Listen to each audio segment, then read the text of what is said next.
I am Hercule Poirot. Welcome to my new mystery story. There is something peculiarly English about the way a country house party can maintain the appearance of civilized pleasure even when every soul present harbors thoughts that would shock their most charitable neighbors. On this particular December evening, as 1935 drew toward its close, Thornfield Park presented such a tableau of elegant deception that I confess myself grateful for the years spent in the company of Hercule Poirot. They had taught me, if nothing else, to observe the shadows that dance behind even the most brilliant social performances. I had been invited to Thornfield Park by my old friend Colonel James Ashworth, who had written with characteristic directness, "Come for Christmas, Hastings. The Blackwood family is hosting their annual masquerade, and I suspect you'll find the company more entertaining than your London lodgings.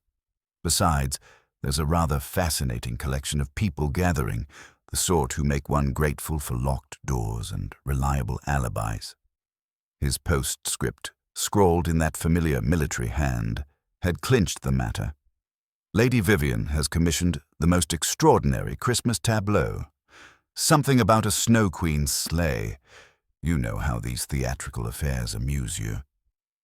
Indeed, I had always possessed a weakness for such elaborate entertainments, though I suspect my appreciation had been sharpened by too many encounters with murder disguised as innocent pleasure. Thornfield Park itself was a magnificent example of Georgian architecture, its honey-colored stone glowing warmly in the December twilight, its tall windows blazing with welcoming light. The estate belonged to Sir Reginald Blackwood, a man whose fortune had been built upon steel and railways, and whose taste ran to the grandiose without quite toppling into vulgarity. The drawing-room, when I entered it at 7 o'clock, presented a scene of carefully orchestrated festivity. Garlands of holly and ivy adorned the walls, their dark green leaves providing an elegant contrast to the cream silk wallpaper. A magnificent Christmas tree dominated one corner, its branches heavy with crystal ornaments that caught and reflected the light from the blazing fire. But it was the extraordinary sleigh positioned near the tall windows that immediately commanded attention. It was, I learned from Lady Vivian Blackwood, an authentic Russian sleigh from the previous century, acquired at considerable expense from an émigré prince who had fallen upon hard times. The sleigh's body was carved from ebony and inlaid with silver, its graceful curves suggesting speed even in stillness. But it was the upholstery that truly captured the eye. Rich crimson velvet of such depth and luxury that it seemed to glow with its own inner fire. Silver bells hung from its sides, and white fur rugs were arranged artfully within, creating the perfect setting for Lady Vivian's planned tableau of the Snow Queen. "Magnificent, isn't it?" came a voice at my elbow. I turned to find Dr. Marcus Thornley, a distinguished gentleman of perhaps 50 years, whose reputation as a nerve specialist had brought him considerable success in London society. His pale eyes held an intelligence that seemed to catalogue and file away every detail of his surroundings. "Lady Vivian has outdone herself this year, though I confess there's something rather ominous about the thing. All that red velvet, it puts one in mind of blood." Before I could respond to this rather macabre observation, our hostess herself approached. Lady Vivian Blackwood was a woman of remarkable beauty, though one sensed that maintaining such perfection required considerable effort and expense. Her golden hair was arranged in the latest fashion, and her evening gown of midnight blue silk was cut with a precision that only the finest Parisian couturiers could achieve. At her throat blazed the famous Blackwood sapphires, a necklace of such magnificence that it seemed to cast its own blue light. "Captain Hastings," she said, extending a gloved hand with practiced grace, "how delightful that you could join us. James has told me so much about your adventures with that remarkable Belgian detective. You must find our little entertainment rather tame by comparison." "On the contrary, Lady Vivian," I replied, "I find that the most ordinary gatherings often conceal the most extraordinary secrets." Her laugh was like crystal breaking. How thrilling! Perhaps you'll solve the mystery of why my husband insists on inviting people who so obviously despise one another. Look around you, Captain. Half these people would cheerfully murder the other half given sufficient provocation. As if summoned by her words, the other guests began to reveal themselves in sharper focus. Mr. Geoffrey Pemberton, Sir Reginald's business partner, stood near the fireplace in earnest conversation with Miss Diana Ashworth, the Colonel's niece. Pemberton was a man of perhaps 45, with the sort of carefully maintained appearance that suggested both prosperity and anxiety. His eyes, I noticed, frequently strayed to the blackwood sapphires at Lady Vivian's throat, though whether with admiration or calculation was difficult to determine. Miss Ashworth, by contrast, possessed the fresh beauty of youth unspoiled by worldly concerns, though there was something in her manner, a certain brittle quality to her smile, that suggested all was not as serene as it appeared.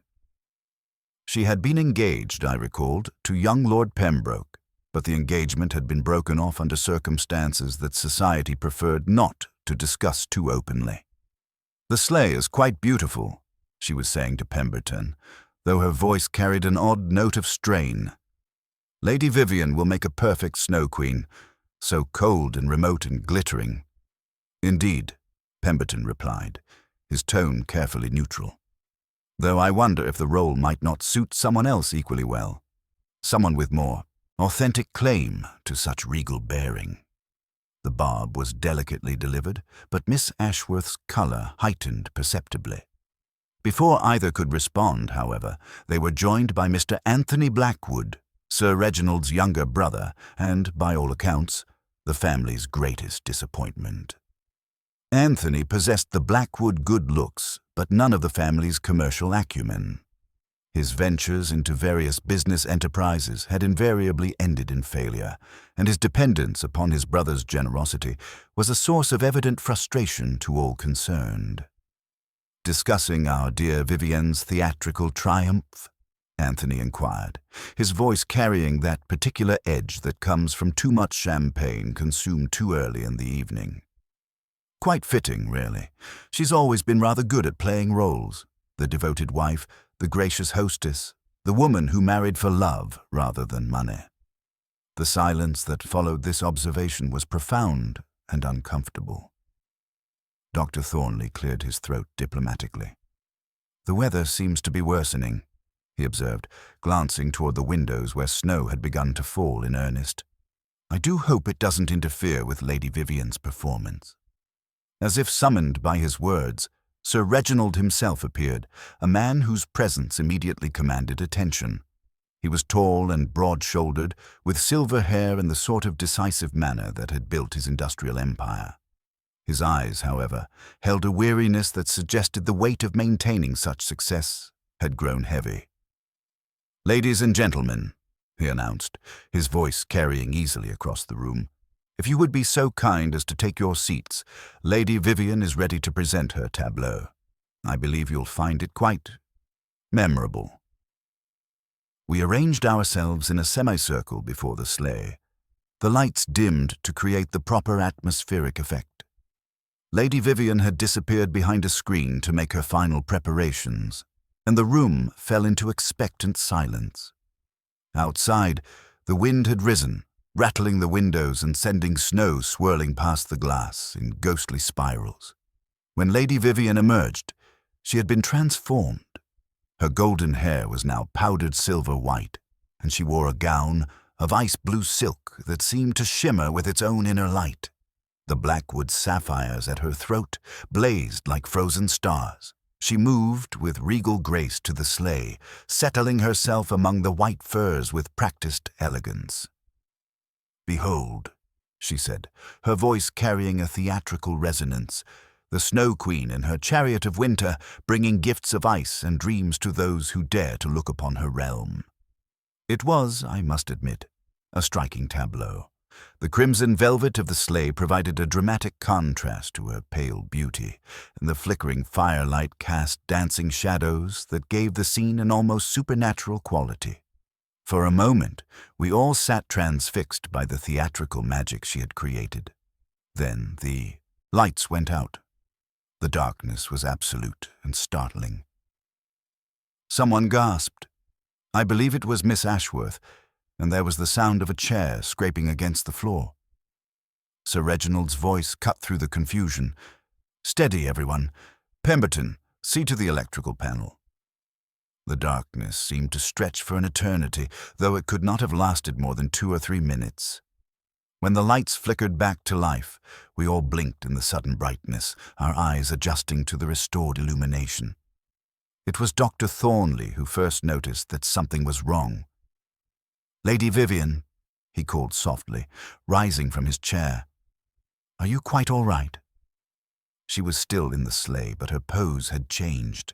Where before she had sat regally upright, now she was slumped forward at an unnatural angle. The ice-blue gown had darkened in places, and the white furs were no longer pristine. "Dear God," whispered Colonel Ashworth, moving quickly toward the sleigh. But Dr. Thornley was already there, his medical training overriding social protocol. He knelt beside the sleigh, his fingers seeking a pulse at Lady Vivian's throat. When he looked up, his face was grave. "She's dead," he said simply. "Stabbed, I believe, though I cannot determine the exact nature of the weapon without a proper examination." The crimson velvet, I realized with a sick feeling, was no longer merely decorative. Lady Vivian's blood had soaked into the rich fabric, creating a pattern that was both beautiful and horrible. The Snow Queen had become a victim in her own winter tableau. Sir Reginald moved with the decisive action of a man accustomed to crisis. "No one leaves this room," he commanded, his voice carrying the authority that had built his empire. "Pemberton, lock the doors. Colonel, check the windows. We must secure the scene until the police arrive." "The telephone lines are down," Dr. Thornley observed quietly, having completed his preliminary examination. "The storm has likely brought down the wires. We're quite cut off from the outside world." As the reality of our situation settled upon us, I found myself studying the faces around me. Each person in that room had been present when the lights failed, and each had emerged from the darkness with secrets that might include murder. The Blackwood sapphires, I noticed, were no longer at Lady Vivian's throat. They had vanished as completely as her life. It was then, as we stood trapped in that elegant drawing room with death and deception, that I made the decision that would prove most fortuitous. "Sir Reginald," I said, "there is perhaps one man who might reach us despite the storm if we can get word to him. A gentleman whose methods of detection are unique." "Who?" he demanded. "Hercule Poirot," I replied, and saw recognition flicker in several faces around the room. The game, as my friend would say, was afoot, and in the crimson depths of the velvet sleigh, Lady Vivian Blackwood had become the first piece to fall. The suggestion of summoning Hercule Poirot seemed to electrify the room, though the reactions varied considerably among our trapped company. Sir Reginald's expression shifted from grim despair to something approaching hope, while his brother Anthony let out a bitter laugh that echoed strangely in the oppressive atmosphere. "Poirot!" Anthony exclaimed, swaying slightly as the champagne continued to assert its influence. "The famous Belgian detective who solves impossible murders with his little grey cells. How perfectly theatrical. Vivian would have adored the irony of it all." Dr. Thornley looked up from his examination of the body, his medical bag now open beside the sleigh. "Captain Hastings, your friend's reputation certainly precedes him. But in this weather, even if we could reach him, would he venture out? The roads must be nearly impassable." "There may be a way," Sir Reginald said slowly, his businessman's mind already working through possibilities. "Poirot wrote to me only yesterday that he had taken rooms at the Swan in Brambleford for a quiet holiday. It's no more than 5 miles through the Copse Lane, and I maintain a private telephone line to my London office that might still be functioning." Colonel Ashworth stepped forward, his military bearing evident. "By Jove, yes. I saw him on the village green this afternoon, looking with considerable disapproval at the puddles. If anyone can get through, it's our Belgian friend." Geoffrey Pemberton, who had been unusually silent since securing the doors, suddenly spoke up. "Reginald, surely you don't mean to bring in an outsider. This is a family matter, a private tragedy. The authorities will handle it when the storm passes." "The authorities," Sir Reginald replied with icy precision, "will find a house full of suspects and a crime scene contaminated by hours of delay. They will look for the most obvious solution and call it justice. I prefer a more thorough approach." Miss Diana Ashworth, who had remained pale and silent near the fireplace, finally spoke in a whisper that barely carried across the room. "Someone brushed past me when the lights failed. I thought it was Mr. Pemberton going to the electrical panel, but now—" She shuddered, wrapping her arms around herself. "Which side?" I asked gently, remembering Poirot's emphasis on such details. "My left," she replied. "A sleeve, rougher than evening cloth. Wool, perhaps." Sir Reginald moved decisively to the bell pull. "Ellis will send young Tom with the farm cob and service sledge. If anyone can reach Brambleford in this weather, it's that boy." When the butler appeared with his characteristic silent efficiency, Sir Reginald gave crisp orders for the journey to be arranged immediately. The wait that followed was filled with that peculiar tension I had experienced too often in Poirot's company. A hush pregnant not with peace, but with unspoken accusations and growing suspicion. The fire hissed and shifted, casting dancing shadows across the crimson velvet sleigh where Lady Vivian lay in her final tableau. One of the silver bells had twisted on its thong, hanging upside down like a dead bird, a small imperfection that troubled me inexplicably. It could not have been more than an hour, though it felt like an eternity, when footsteps sounded in the corridor beyond the locked doors. Ellis appeared, admitting a figure I knew as well as my own reflection. Hercule Poirot entered like a carefully wrapped parcel delivered through a storm, meticulously brushing infinitesimal flakes of snow from his coat sleeve with the delicate horror of a man rescuing silk from ashes. "Mes amis," he said, bowing slightly to the room before his sharp eyes went immediately to the sleigh. Alas! He did not approach the body immediately. Instead, he stood perfectly still and observed, that penetrating gaze caressing each surface with the courteous intensity I had witnessed 100 times before. It was as though he invited the truth to step forward and confess itself, rather than dragging it forth by force. "You have kept the room intact?" "Bonne." "The doors? Locked? The windows? Secured? No one has left?" Receiving Sir Reginald's confirmations with a small nod of satisfaction, he moved with exquisite care toward the sleigh. He did not touch Lady Vivian, but bent instead to examine the white fur where her arm lay, frowning not theatrically, but as a musician frowns at a discordant note.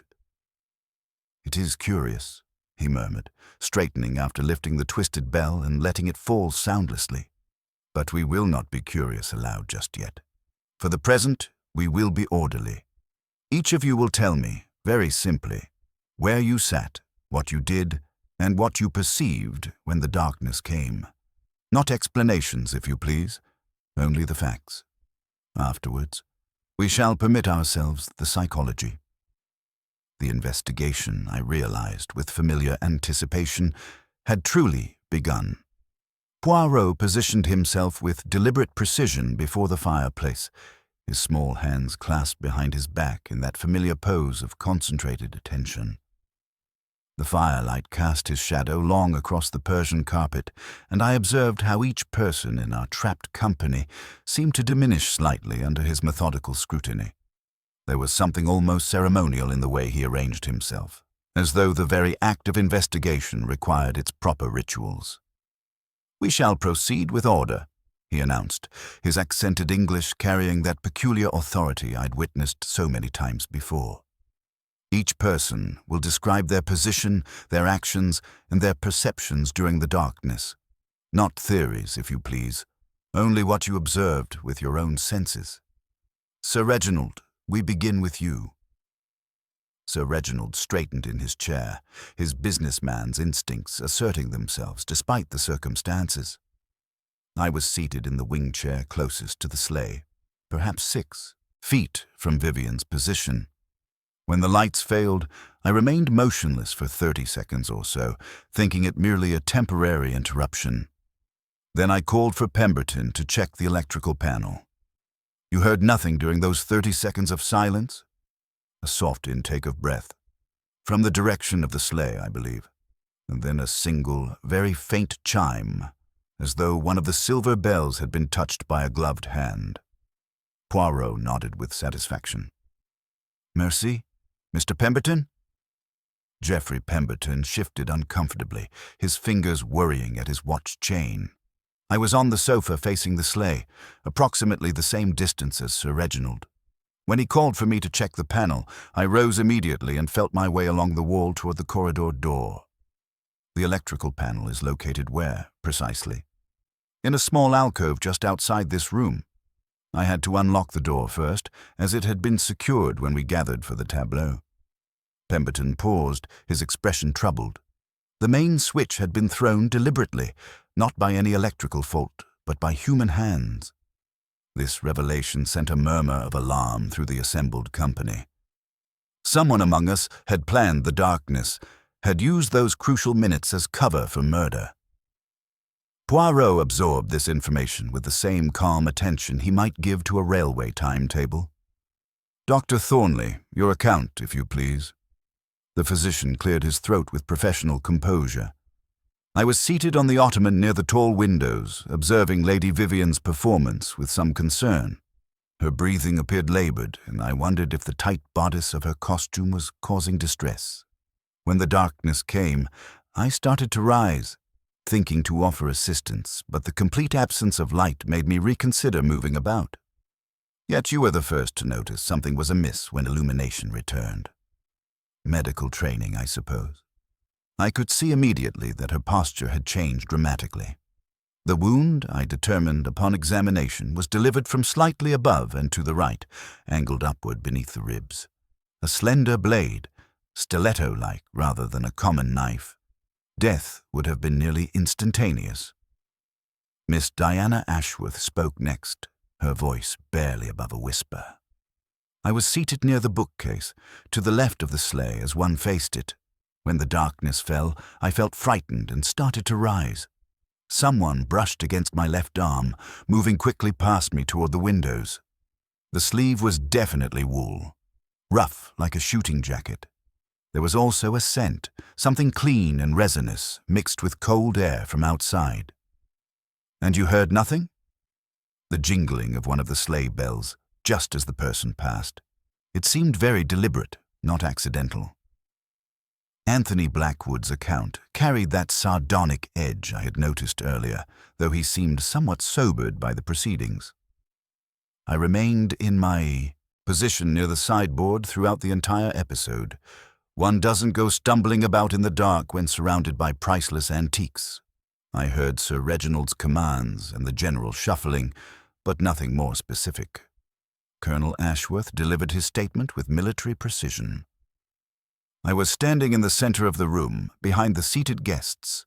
When darkness fell, I moved instinctively toward what I believed might be the source of the problem, but encountered furniture and thought it wiser to remain stationary. I heard rustling sounds and what might have been a sigh, though it could have been the wind outside.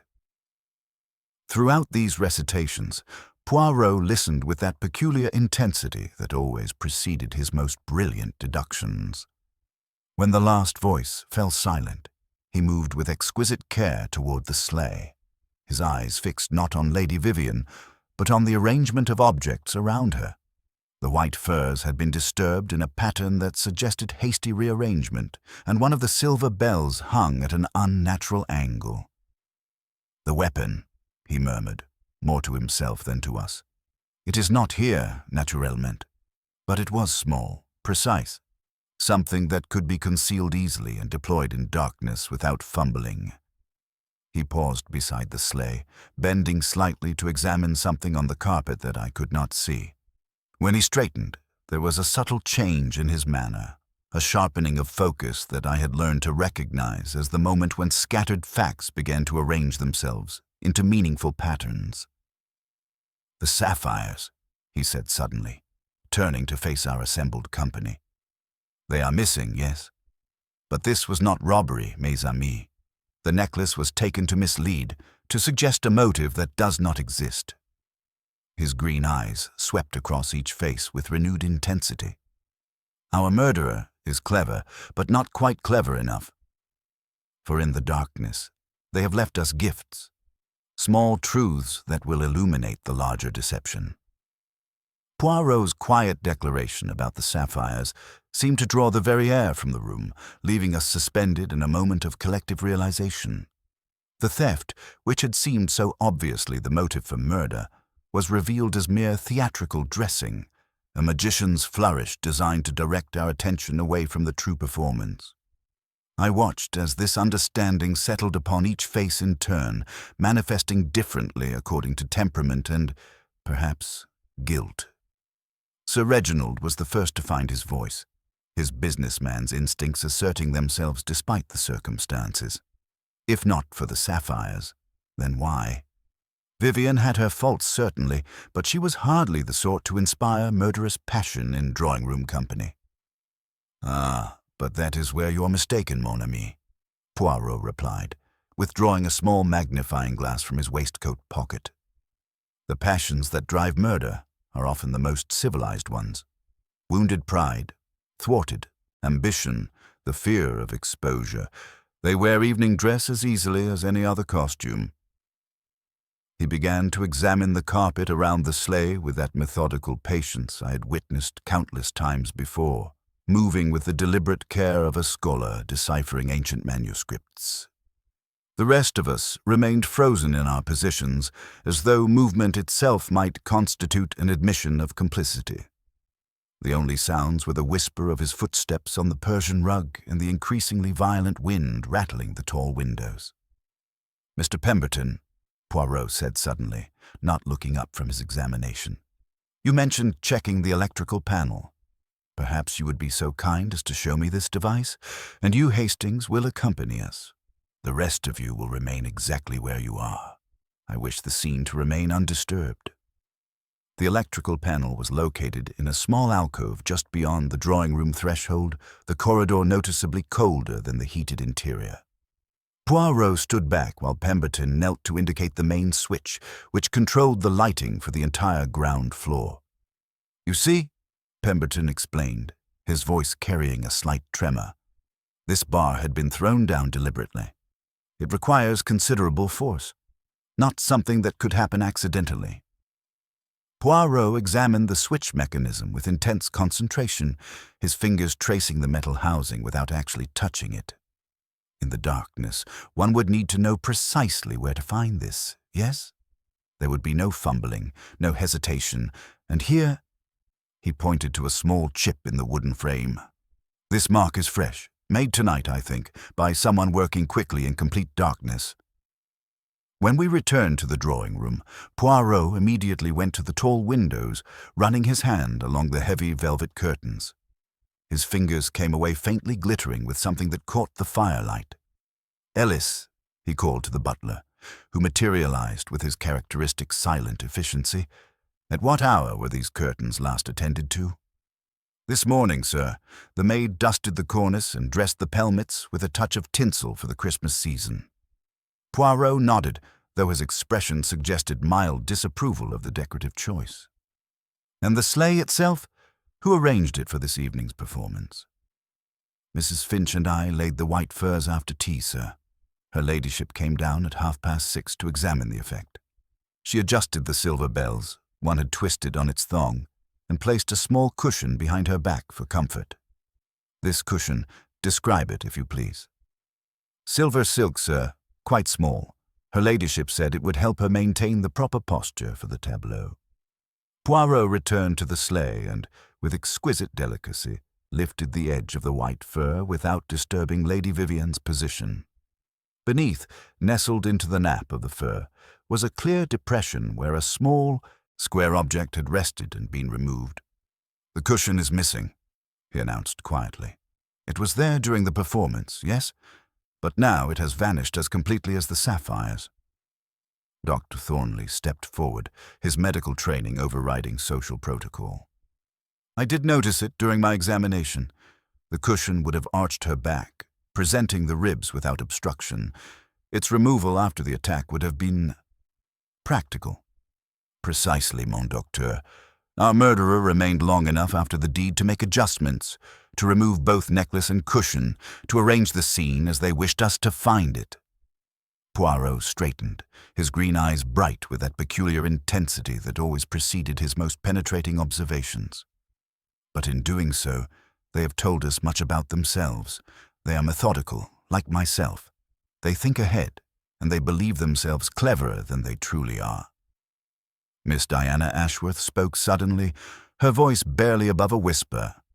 The person who brushed past me, they moved with such purpose, such certainty, not like someone stumbling in the dark, but like someone who knew exactly where they were going. And the scent you mentioned, Mademoiselle, pine and something medicinal. Can you be more specific? It was sharp, clean, like the smell of the conservatory where Uncle James keeps his botanical specimens, but mixed with something else, something cold, as though the person had been outside recently. Poirot nodded thoughtfully, then moved to examine the Christmas tree in the corner. From a fold in the carpet near its base, he retrieved something between his thumb and forefinger, a single pine needle, fresh and green. "Monsieur Pemberton," he said, holding up the evidence, "you assisted in moving this tree yesterday, did you not?" Pemberton's face flushed. "I helped Ellis briefly when he found the weight too much. But surely that proves nothing. Anyone might have picked up such debris." "Indeed," Poirot agreed pleasantly. "But combined with other evidence." He moved back to the sleigh, his attention now focused on the silver bells that hung from its sides. One, I noticed, hung at an unnatural angle, as though it had been disturbed and hastily repositioned. "We shall reconstruct the crime," Poirot announced suddenly. "Each person will resume their position. Monsieur Pemberton, you will go to the electrical panel as before. We will observe what sounds are made, what movements are possible in the darkness." There was a murmur of protest, quickly stilled by Sir Reginald's authoritative gesture. At Poirot's nod, Pemberton extinguished the lights, plunging us once again into that oppressive darkness. I heard the soft intake of Miss Ashworth's breath, the creak of a chair as someone shifted position, and then the faintest metallic chime, deliberate and clear, not the accidental brush of fabric against silver. "Lights," Poirot commanded, and illumination returned. He stood beside the sleigh, one hand resting lightly on the bell that had hung at the wrong angle. Most instructive. The sound we heard was not accidental contact, mes amis. It was a signal, or perhaps a distraction. Someone wished that particular bell to be noticed, to be remembered. Anthony Blackwood's eyes glittered with malicious satisfaction. "So we have our answer, Reginald. Someone moved in the darkness who had no business doing so. Someone who needed to create the impression of being elsewhere." But Poirot raised a warning hand. "No, it is not so simple. The evidence points in many directions, like the spokes of a wheel. We must follow each spoke to its center before we can understand the pattern." He paused, his gaze sweeping across each face with renewed intensity. "For I begin to suspect that what we witnessed was not merely murder, but a performance within a performance. A deadly masquerade where the true face of the killer remains hidden behind the most perfect of masks." The fire hissed and settled in the grate, casting dancing shadows across the crimson velvet sleigh where Lady Vivian lay in her final tableau. Outside, the storm continued its relentless assault, ensuring that our small company of suspects would remain trapped together until the truth, like the dawn, finally broke through the darkness. Poirot's observation about masks and performances seemed to hang in the air like incense, creating an atmosphere of expectant tension that I had learned to recognize as the prelude to revelation. He moved with that characteristic precision toward the tall windows, his fingers trailing along the heavy velvet curtains with the delicacy of a pianist testing keys before a concert. "Ellis," he called softly to the butler, who materialized with his usual silent efficiency. "The cloakroom, if you please. I wish to examine the outer garments of our company." The cloakroom proved a treasure trove of information for Poirot's methodical mind. Among the evening cloaks and opera coats hung a rough shooting jacket that immediately drew his attention. His fingertips pressed lightly along its sleeve, coming away with a faint tackiness that gleamed in the lamplight. When he lifted the cuff to examine it more closely, his expression showed that quiet satisfaction I had witnessed so many times before. "Hastings," he murmured, "observe the hem. Snow melt, though no one has ventured outside since the storm began in earnest. And here," he indicated a single pine needle caught in the inner seam like a green accusation. "Most instructive." Colonel Ashworth's voice carried a note of resignation when Poirot presented the jacket. "Yes, it's mine. I wore it this afternoon when I helped with the wood delivery. It's been hanging there since 4 o'clock. Anyone in the house would know it." "Indeed," Poirot agreed pleasantly. "A jacket is not a man, mon colonel. It may be borrowed as easily as a book from a library." He turned to Dr. Thornley with renewed interest. "You carry, perhaps, something for the hands? A disinfectant?" Dr. Thornley produced a small glass phial from his waistcoat. "Camphorated spirit with oil of pine. A winter habit of mine. I used it before dinner after greeting the staff." When Miss Ashworth confirmed this as the scent that had brushed past her in the darkness, Poirot nodded thoughtfully. "Most illuminating. But I think, mademoiselle, that you and I should speak privately for a moment." In the small ante-room beyond the drawing-room, Miss Ashworth's composure finally cracked under Poirot's gentle but persistent questioning. There was a card, she admitted, producing a cream-colored note from her evening bag. "I found it on my chair when I arrived. It said simply, 'Do not move.' And I thought it was some instruction for the tableau, but it carried that same scent, sharp and medicinal." Poirot examined the card without touching it, his nostrils flaring slightly as he detected the familiar odor.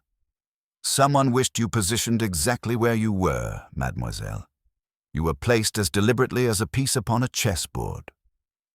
When we returned to the drawing-room, Poirot moved immediately to the bookcase where Miss Ashworth had been seated. His fingers traced the leather spines until he paused at a volume of Shakespeare's plays.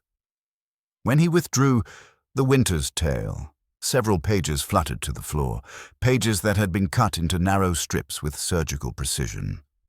"Most curious," he observed, kneeling to examine the torn paper. "Someone required these strips for a specific purpose. Dr. Thornley, these cuts were made with what sort of instrument?" "A scalpel, certainly. The edges are too clean for ordinary implements." Geoffrey Pemberton had grown increasingly agitated during these discoveries, his hands worrying at his watch chain with nervous energy. "Surely these are coincidences," he protested. "We're making mountains from molehills." "Perhaps," Poirot agreed, moving to the fireplace where he stirred the ashes with delicate precision.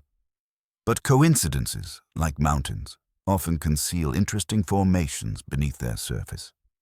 He withdrew a partially burned fragment of paper, holding it up to the light. "Numbers, mes amis. What appears to be a combination of some sort." Sir Reginald's face darkened with understanding. "The safe. Vivian changed the combination last week. She said she would hide the new sequence somewhere secure." The implications of this discovery rippled through our assembled company like stones dropped in still water. If Lady Vivian had hidden the safe combination in the book, someone had discovered her secret and used it to access whatever the safe contained. The missing cushion, the stolen sapphires, the methodical nature of the crime, all began to suggest a perpetrator with intimate knowledge of the household and its routines. "The evidence points most clearly to you, Monsieur Pemberton," Poirot said quietly, his gaze fixed on the increasingly pale businessman. You knew the house, you had access to the electrical panel, you moved in the darkness with purpose and precision.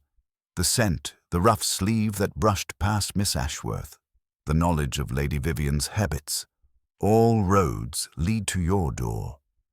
Pemberton's face had gone ashen, his composure finally cracking under the weight of accumulated evidence. This is preposterous. I had no reason to harm Lady Vivian. But even as the case against Pemberton seemed to solidify with mathematical precision, I noticed that familiar glint in Poirot's green eyes, a subtle indication that he was not entirely satisfied with this seemingly perfect solution. The little grey cells, I suspected, had detected some flaw in the pattern, some discordant note that would require further investigation. Indeed, Poirot murmured, more to himself than to us. The evidence is most compelling, almost too compelling, one might say. But we shall see, mes amis. We shall see. The weight of Poirot's observation about evidence being too compelling seemed to settle upon the room like a physical presence, and I watched as understanding dawned in several faces that perhaps their relief at having found a culprit had been premature. Sir Reginald, however, moved with the decisive action that had built his commercial empire. "If it is certainty we require," he said grimly, "then let us examine the safe. Ellis has the keys to my study, and we shall see what Lady Vivian thought important enough to secure behind new combinations and steel doors." The study adjoined the drawing-room through heavy oak panels, and the safe itself was concealed behind a portrait of the first Sir Blackwood, whose painted eyes seemed to regard our intrusion with aristocratic disapproval. When Sir Reginald swung the painting aside and worked the combination with practiced efficiency, the steel door opened to reveal an interior that was both empty and telling. "Curious," Poirot murmured, running his gloved finger along the vacant shelves. "Not merely the sapphires, but everything has been removed. Yet observe here." He indicated faint impressions in the velvet lining where documents had rested. "These shapes suggest legal papers, perhaps correspondence." The thief was methodical, taking time to remove items in order rather than simply grabbing what glittered. Sir Reginald's expression darkened as he examined the empty compartments. There were documents here yesterday evening. Financial papers, some correspondence with our solicitors, and a sealed envelope Vivian said contained instructions for her personal affairs. Dr. Thornley, who had followed us into the study, observed quietly, "A burglar interested only in jewels would hardly concern himself with legal documents.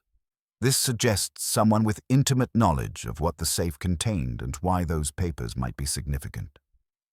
When we returned to the drawing-room, Poirot moved immediately toward the tall windows, his attention drawn to something that had escaped our earlier notice. Behind the heavy velvet curtains, a thin trail of melted snow led from the window frame to the carpet, creating a path that would have been invisible in the dramatic lighting of Lady Vivian's performance. "Ellis," Poirot called softly, "these windows, they have been opened recently." The butler examined the brass fittings with professional thoroughness. "Not to my knowledge, sir. They were secured before dinner, as always, but the latch appears to have been disturbed. There are fresh scratches on the metal." Following this trail with the patience of a bloodhound, Poirot led us through the connecting passage to the conservatory, where the winter air struck sharp and clean among the potted plants. Here, among Colonel Ashworth's botanical specimens, the scent Miss Ashworth had described hung heavy in the humid atmosphere, but it was a small zinc watering can that drew Poirot's immediate attention. "Hastings?" he said quietly, indicating a faint reddish stain on the can's rim. "Someone has been most careful to clean something here, but water alone does not remove all traces of blood, particularly when one works quickly in poor light." The implications were staggering. Our murderer had not simply struck in the darkness and fled, but had taken time to clean the weapon, dispose of evidence, and create the impression of a simple theft. The methodical nature of these actions spoke to a mind that planned carefully and executed with precision.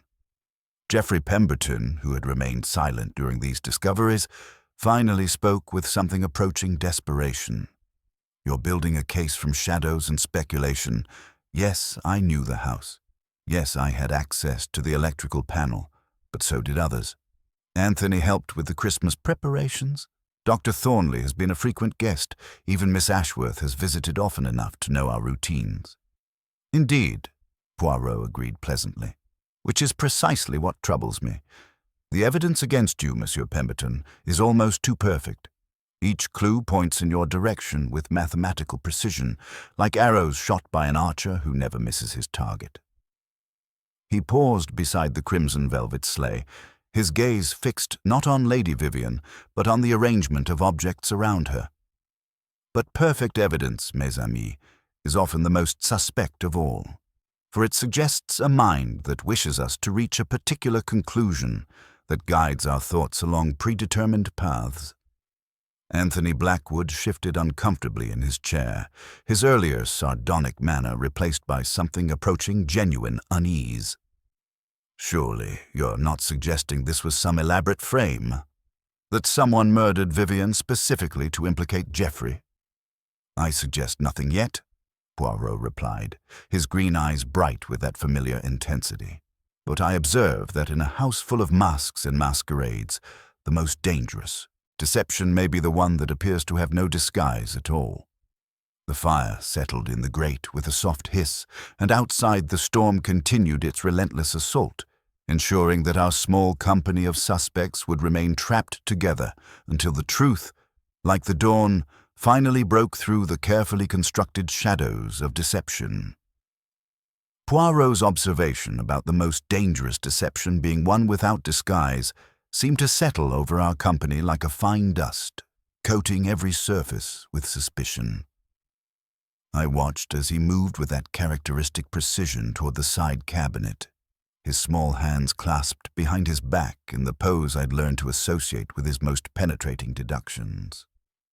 "Ellis," he called softly to the butler, "we shall require a methodical examination of all personal effects brought for this evening. Each item will be inspected in the presence of its owner, naturellement." The search proceeded with scrupulous formality. Coats were shaken with delicate care, pockets turned inside out like flowers opening to sunlight, evening bags opened only under the watchful eyes of their proprietors.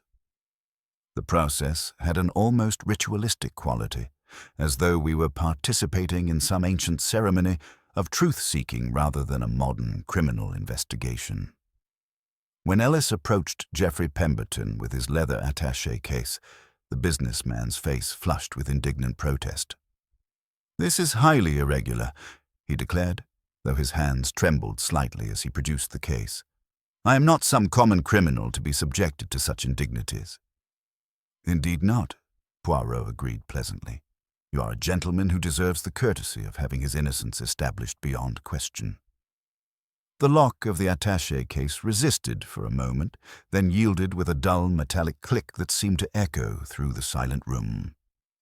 Inside lay the usual array of business papers, a silver pencil, a pocket diary bound in Morocco leather, and a box of visiting cards embossed with Pemberton's name. But nestled beneath these mundane items, folded with careful precision, was a small cushion of silver silk.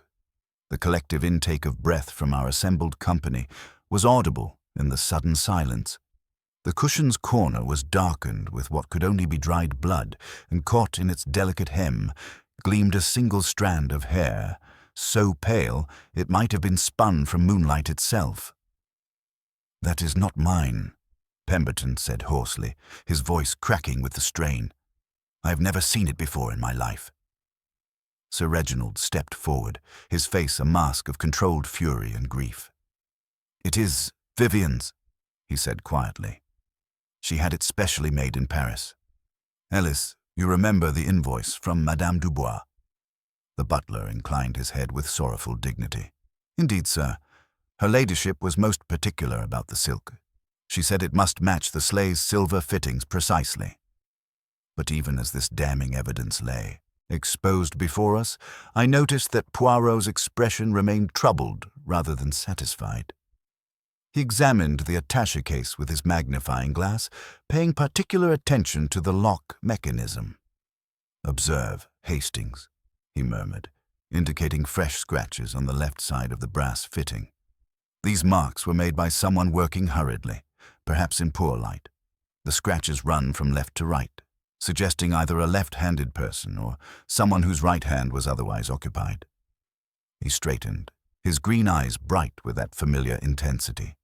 "When, Monsieur Pemberton, could you have placed this blood-stained cushion in your case? You have not been absent from our sight for more than the few minutes required to check the electrical panel, during which time you could hardly have removed it from the sleigh, cleaned it sufficiently to handle, and secreted it among your papers without leaving a single trace upon your person."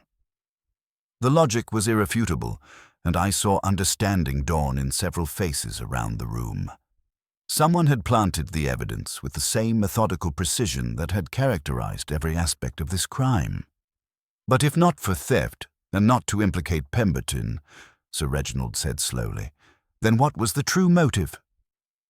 Poirot moved to Lady Vivian's writing desk, where her personal correspondence lay arranged in silver trays with characteristic neatness.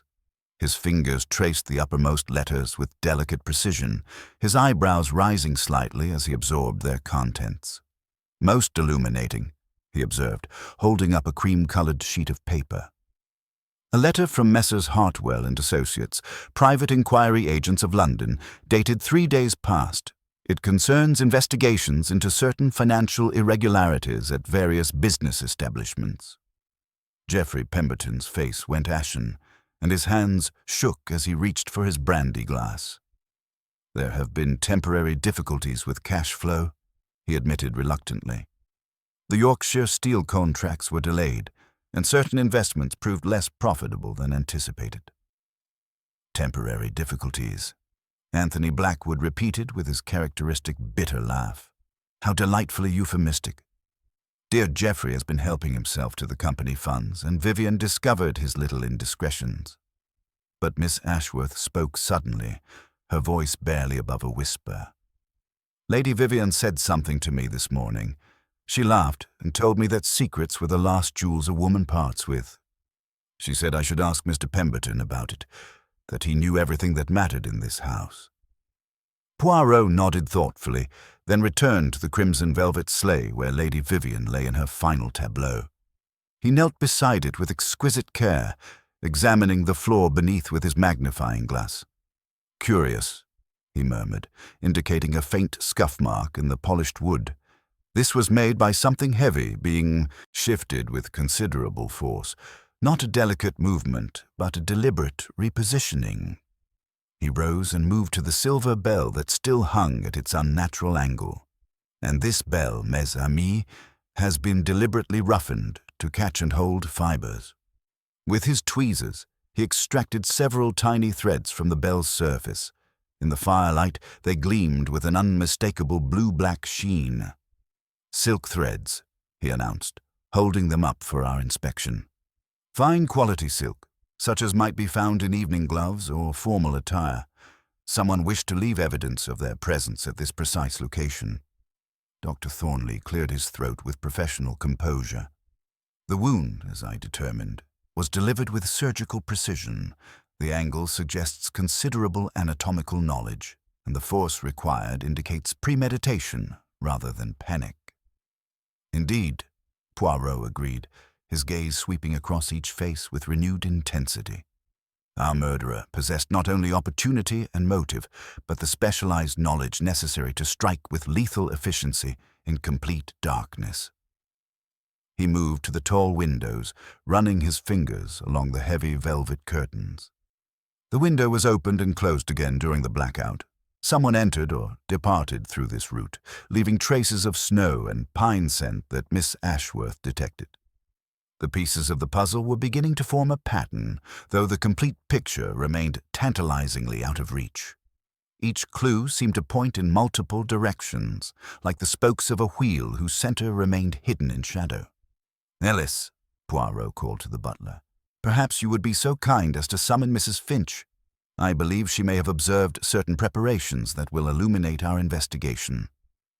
But when Ellis withdrew to fetch the housekeeper, he did not immediately return. The silence stretched uncomfortably, broken only by the wind pressing against the windows and the soft hiss of settling coals in the fireplace.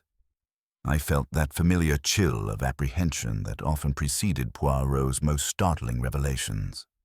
"The evidence," Poirot said quietly, addressing our trapped company. "It speaks of a mind that plans with mathematical precision, that anticipates every contingency, that believes itself superior to ordinary detection. But perfection, mes amis, is often the greatest imperfection of all. For in seeking to create the flawless crime, our murderer has revealed more about themselves than any careless mistake could have accomplished." The fire settled with a soft whisper, casting dancing shadows across the crimson velvet sleigh, where Lady Vivian lay surrounded by the elaborate deceptions that had cost her life. Outside, the storm continued its relentless assault, but within the drawing-room I sensed we were approaching the moment when all masks would finally fall away. Ellis's absence stretched beyond the bounds of his impeccable punctuality, transforming what should have been a brief errand into something far more ominous. The drawing-room, already thick with unspoken accusations and barely contained suspicions, now hummed with a fresh current of unease that seemed to charge the very air around us. Sir Reginald, his businessman's instincts alert to any disruption in established patterns, rose from his chair with visible concern. "Ellis is never late," he said quietly, his voice carrying the weight of 30 years of reliable service. "Something is amiss." Poirot nodded thoughtfully, his green eyes bright with that familiar intensity I'd learned to associate with significant developments. "Indeed, mon ami, a man of such precise habits does not simply vanish without cause. Colonel, perhaps you would accompany me. We shall investigate the service passages." We found Ellis crumpled against the wainscoting near the back stairs, one hand pressed to his head where an angry bruise was already forming. His usual composure was shattered, replaced by the mortified expression of a professional who had been caught off guard in the execution of his duties. "Forgive me, sir," he said weakly as Poirot knelt to examine him. "I went to fetch Mrs. Finch as requested. Someone struck me from behind as I turned the corner. I caught a whiff of something sharp and medicinal just before the blow fell." Poirot's examination was swift but thorough, his fingers tracing the injury with professional delicacy. "A flat object, not rounded, something with a straight edge, wielded with considerable force. You are fortunate, mon brave Ellis. A few inches lower and the consequences would have been far more serious." Following the trail of this new violence, we discovered Mrs. Finch in the still room, bound with tea towels and secured behind a door that had been fastened from the outside with a simple wooden peg. Her eyes blazed with indignation rather than fear when we freed her, the reaction of a housekeeper whose domain had been violated by forces beyond her control. "No face to see," she reported crisply, once the gag had been removed. "Quick hands, though, and that same sharp smell Ellis mentioned, like the camphor Dr. Thornley uses for his medical preparations. They rifled through the drawer where I keep the household scissors and string, then fled without a word." But it was her next revelation that caused Poirot's eyebrows to rise with interest. "There's something else, sir. Lady Vivian's letter opener, the silver one from her writing desk. She asked for it this afternoon, said she needed to trim a ribbon for the sleigh bells. When I went to lay out the evening arrangements, I noticed it was missing from its usual place. I thought nothing of it at the time." Poirot absorbed this information with the quiet satisfaction of a collector acquiring a particularly valuable specimen. "Most illuminating, Madame Finch. This opener, describe it, if you please." "Slender as a stiletto, sir, with a mother of pearl. Handle, sharp enough to slice through the finest silk without catching the threads. Lady Vivian was quite particular about such things." When we returned to the drawing-room with our rescued servants, the assembled company received the news of these attacks with varying degrees of alarm and calculation. Dr. Thornley rose immediately to examine Ellis's injury, his medical training asserting itself, despite the circumstances. "A mild concussion, nothing more serious," he pronounced after a brief examination. "Though I must say, the precision of the blow suggests someone with anatomical knowledge. They knew exactly where to strike for maximum effect with minimum permanent damage." "Indeed," Poirot agreed pleasantly. "Such precision is most remarkable. Almost surgical in its execution, one might say." He moved to the writing desk where Lady Vivian's correspondence lay in silver trays, his fingers tracing the empty space where the letter opener had rested. The baize lining showed a clear triangular depression, evidence of the weapon's long residence in this particular location. "Dr. Thornley," Poirot continued with deceptive casualness, "Mrs. Finch mentions that you requested boiling water for the conservatory this evening. An unusual hour for botanical pursuits, perhaps?" The physician's response came with practiced smoothness, though I noticed a slight tightening around his eyes. I had noticed signs of root rot in one of Colonel Ashworth's prize orchids. The application of heated water can sometimes arrest such conditions if caught early enough.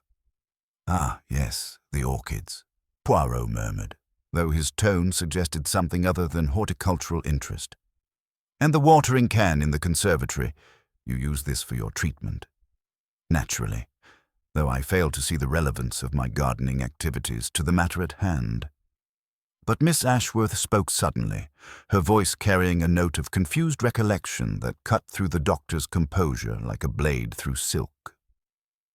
"Dr. Thornley, didn't I notice a bandage on your finger when you helped me with my wrap before dinner? I remember thinking it odd for a surgeon to have injured his hands."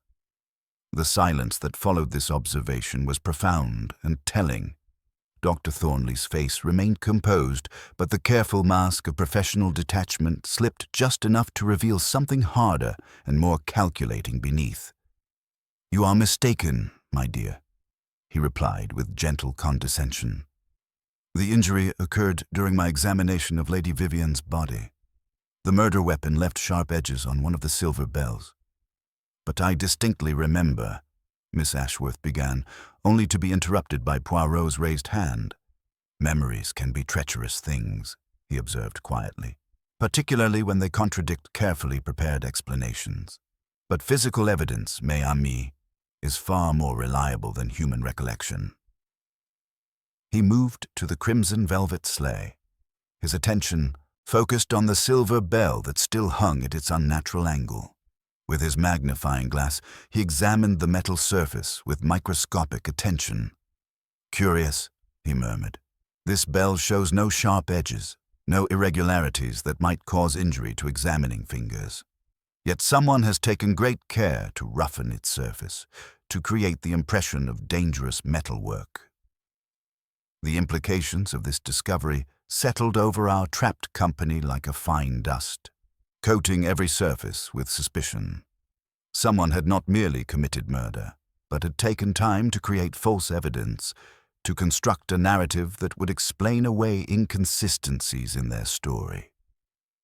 "The letter opener," Poirot continued, his voice carrying that quiet authority that commanded absolute attention. "It was not taken by chance, mes amis. Someone knew of its existence, knew where Lady Vivian kept it, knew that its slender blade would serve their purpose perfectly. Someone who had observed her habits with the intimate knowledge that comes from frequent visits to this house." Dr. Thornley's composure finally showed signs of strain, though he maintained his professional bearing with admirable control. "Surely you're not suggesting that I, a man who has dedicated his life to healing, would use my medical knowledge to commit murder?" "I suggest nothing yet," Poirot replied, his green eyes bright with that familiar intensity. "But I observe that the crime required not merely opportunity and motive, but specialized knowledge. The precision of the wound, the anatomical understanding necessary to strike fatally in complete darkness, the methodical cleaning of evidence, all speak to a mind trained in scientific methodology." The fire hissed and settled in the grate, casting dancing shadows across the room where we sat trapped with murder and deception. Outside, the storm continued its relentless assault, but within the drawing room, I sensed we were approaching the moment when all carefully constructed facades would finally crumble, revealing the true face of calculated evil beneath the mask of respectability and professional authority. "Ellis," Poirot said suddenly, "you will secure all the doors once more. No one enters or leaves this room until the final truth has been revealed. For I believe, mes amis, that we are about to witness the conclusion of a performance that began long before Lady Vivian took her place in that crimson sleigh." The sound of the drawing-room doors being secured carried a finality that seemed to settle over our trapped company like a burial shroud. Ellis moved with trembling dignity, his injury lending a gravity to his actions that spoke of duty performed despite personal cost. We were now truly prisoners of circumstance and truth, locked away from the storm outside while an even more dangerous tempest raged within these elegant walls. Poirot positioned himself before the fireplace with ceremonial deliberation, his small hands clasped behind his back in that familiar pose of concentrated authority.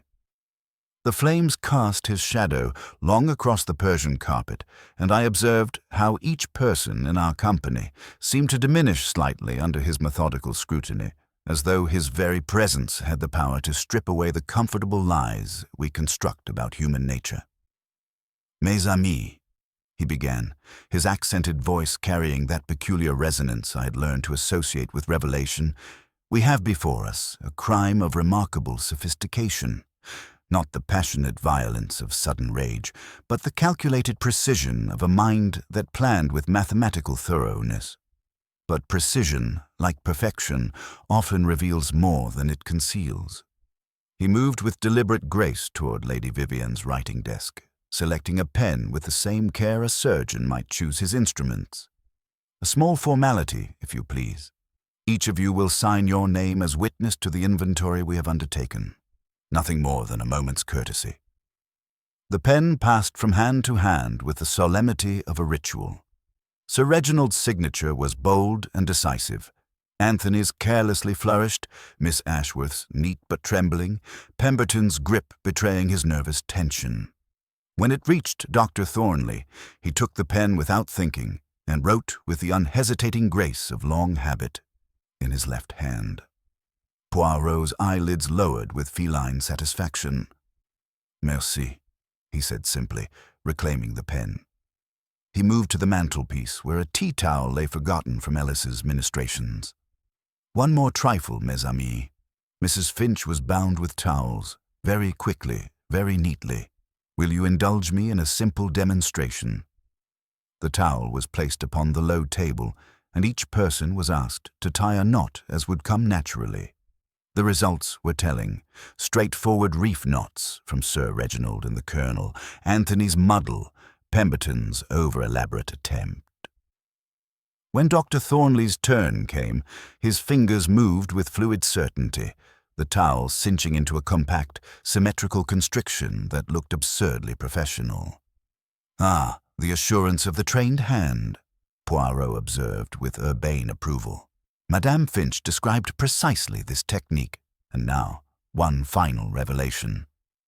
He moved to the long jardinière beneath the window, using the brass poker to tap its wooden stand.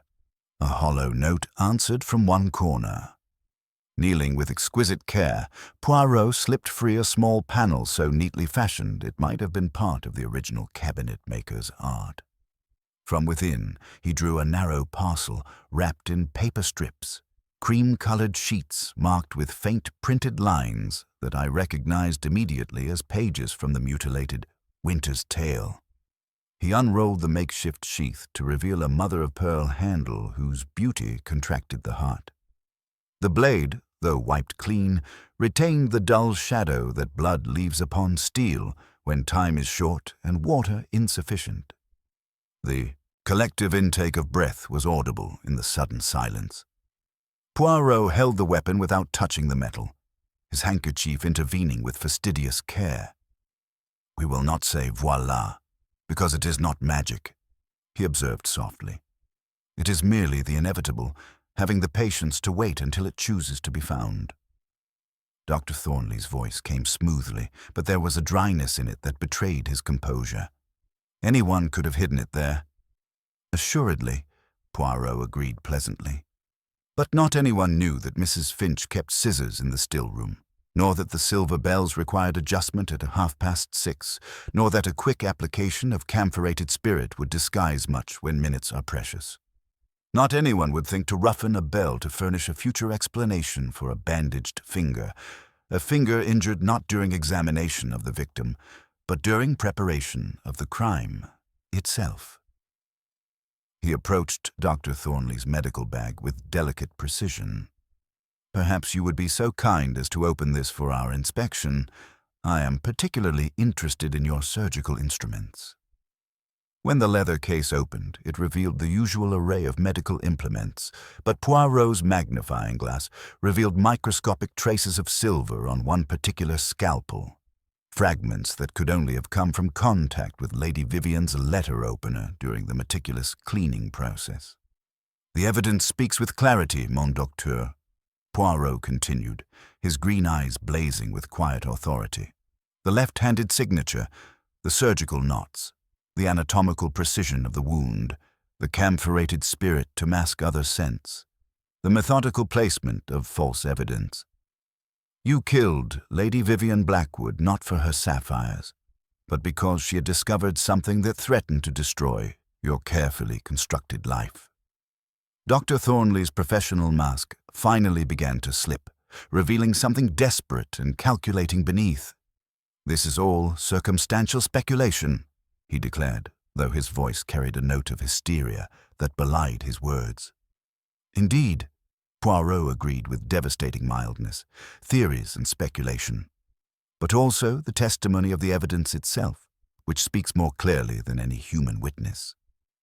The question that remains, mes amis, is what secret was worth the price of murder?" The fire hissed and settled in the grate, casting dancing shadows across the room where we sat trapped with truth and consequences.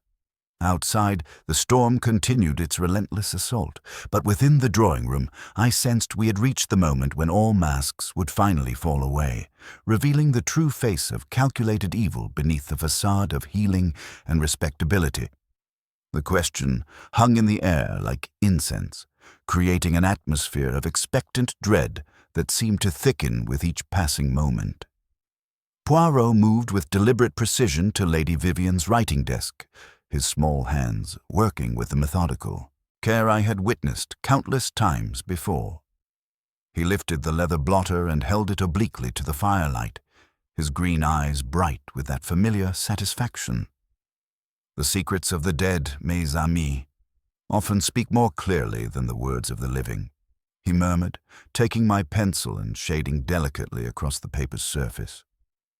Like a photograph emerging in a developing tray, the faint indentations left by Lady Vivian's pen began to reveal themselves in ghostly script. "To the Secretary, General Medical Council," he read aloud, his accented voice carrying across the silent room. "I enclose evidence regarding Dr. Marcus Thornley's systematic betrayal of patient confidentiality and the deliberate manipulation of medical treatments for personal gain. Copies to Hartwell and Associates and to Sir Reginald's solicitors. To be delivered Boxing Day morning." The collective intake of breath was audible in the sudden silence. Dr. Thornley's face had gone ashen, but his eyes retained that calculating intelligence that had served him so well in his chosen profession. "Lady Vivian discovered your true nature, mon docteur," Poirot continued relentlessly. "Not merely a healer, but a predator who used his position to exploit the most vulnerable moments of human suffering. You sold medical secrets to interested parties, manipulated treatments to serve your own ends, and when patients became inconvenient obstacles to your schemes, you found ways to remove them with the same clinical precision you brought to your legitimate practice." Sir Reginald stepped forward, his face a mask of controlled fury. "The private patients who died under his care," he said slowly, understanding dawning in his voice. "Vivian mentioned several cases that had troubled her. Wealthy individuals who changed their wills shortly before unexpected declines in their health." "Precisely," Poirot agreed with grim satisfaction. Lady Vivian possessed not only beauty and social grace, but a keen intellect that recognized patterns others dismissed as mere coincidence. She began to investigate, to connect the common thread that linked these seemingly natural deaths to their trusted physician. Miss Ashworth spoke suddenly, her voice barely above a whisper. "Lord Pembroke's condition. You told his family he was dying when he was merely suffering from a treatable nervous disorder. You destroyed our engagement and his political career for 30 pieces of silver." Dr. Thornley's professional mask finally began to crack, revealing the desperate criminal beneath. "Medical practice requires difficult decisions," he said, though his voice carried the hollow ring of a man defending the indefensible. "Sometimes the greater good demands personal sacrifice." "The greater good," Poirot repeated with quiet contempt, "or your own financial benefit?" Lady Vivian's investigation revealed a pattern of manipulation that extended far beyond simple betrayal of confidence. You used your medical knowledge not to heal, but to harm those who stood between you and profit. He moved to the crimson velvet sleigh, his attention focused on the silver bells that still hung at unnatural angles. The murder itself was planned with the same methodical precision you brought to your other crimes. You knew Lady Vivian's schedule, knew the evening's arrangements, knew that the electrical panel could provide the darkness you required. You prepared the weapon, arranged the false evidence against Pemberton, even injured your own finger to provide an explanation for any blood traces that might be discovered. The fire hissed and settled in the grate, casting dancing shadows across the room where we sat trapped with truth and consequences. Dr. Thornley's composure finally shattered completely, his professional bearing crumbling like a facade struck by lightning. "She would have destroyed everything," he said, his voice carrying that peculiar brittleness that comes when carefully constructed lies begin to crumble. 30 years of practice, a reputation that opened every door in London society, patients who trusted me with their lives, all of it lost because of her moral righteousness. "So you chose murder," Poirot observed with devastating quietness. "You struck in the darkness with surgical precision, removed the evidence that would have exposed your crimes, and attempted to frame an innocent man for your calculated evil." Anthony Blackwood, for once sobered by the magnitude of what we had witnessed, spoke with uncharacteristic gravity. "The sapphires, the planted evidence, the elaborate misdirection, all to conceal the simple fact that you are a killer who wears the mask of a healer." Ellis moved with quiet efficiency to secure the doors as Sir Reginald commanded, ensuring that justice, though delayed, would finally be served. Outside, the storm was beginning to abate, as though the house itself could finally rest now that its deadly secret had been exposed. Dr. Thornley stood among us like a man already condemned, his skilled hands that had held life and death now trembling with the weight of his exposed crimes. The masquerade was finally over. The masks had fallen away, and the truth stood revealed in all its terrible clarity. "The little grey cells," Poirot observed with quiet satisfaction. "They see through all deceptions, mon docteur. They connect the patterns that evil men believe they have hidden, and they ensure that justice, like the dawn, will always break through the darkest night." The crimson velvet sleigh where Lady Vivian lay in her final tableau seemed to glow in the firelight like a monument to the price of truth. The Snow Queen's masquerade had ended, but her quest for justice would continue long after the last echo of silver bells had faded into silence. The weight of Dr. Thornley's exposed crimes settled over our trapped company, like the final curtain of a tragic performance. The elegant drawing room, which had begun the evening as a stage for festive masquerade, now served as a courtroom where justice had finally been delivered with surgical precision. Poirot stood before the dying fire, his small figure commanding despite its modest proportions, watching as the last vestiges of the doctor's professional facade crumbled like ancient parchment exposed to flame. The human heart, Poirot observed with that philosophical detachment I had witnessed countless times before, It is the most treacherous of all organs. You convinced yourself, mon docteur, that your crimes were acts of medical necessity, that your victims were merely inconveniences to be removed with clinical efficiency. But Lady Vivian possessed the moral courage to see through your carefully constructed deceptions to the predator beneath. Dr. Thornley's final confession came in fragments, like a dam bursting under pressure too long contained. His voice carried the hollow ring of a man whose world had collapsed entirely. "She would have destroyed everything," he said, his hands trembling as the full scope of his crimes spilled forth. The elderly widow whose will was changed days before her unexpected decline. The young politician whose nervous condition became fatal after he challenged my recommendations. Lady Vivian connected the patterns, saw the common thread that linked these deaths to their trusted physician. Miss Ashworth stepped forward, her voice stronger now with the vindication of truth. "Lord Pembroke's condition. You told us he was dying when he suffered from nothing more than treatable melancholia. You destroyed our engagement, his political career, his very will to live, all for 30 pieces of silver from his rivals. Medical practice requires difficult decisions," Thornley replied desperately, though his words rang hollow in the face of such overwhelming evidence. "Sometimes the diagnosis must serve larger purposes than mere healing." Sir Reginald moved with the decisive authority that had built his industrial empire, his grief for his wife now tempered by the satisfaction of seeing her murderer exposed. "Ellis, secure the evidence and prepare for the constabulary.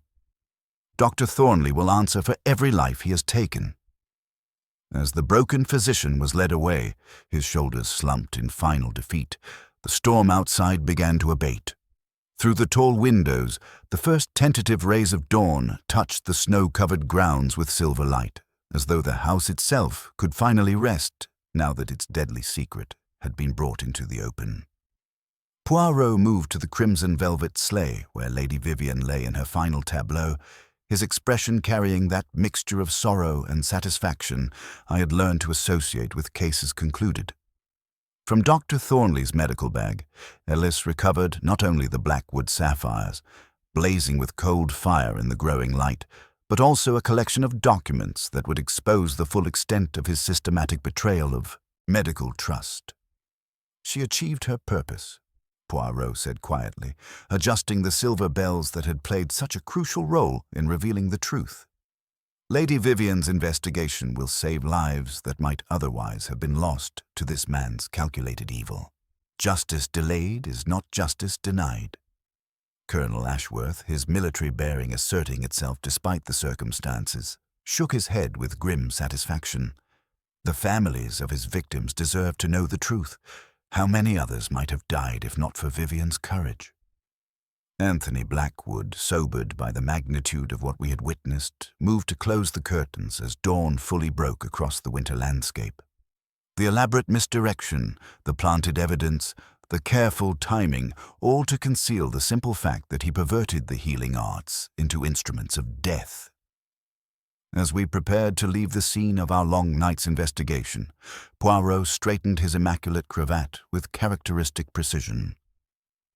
"The little grey cells," he observed with quiet satisfaction, "they see through all deceptions, mes amis. They connect the patterns that evil men believe they have hidden, and they ensure that justice, like the dawn, will always break through the darkest night." Sir Reginald stood beside his wife's body with the dignity of grief tempered by resolution.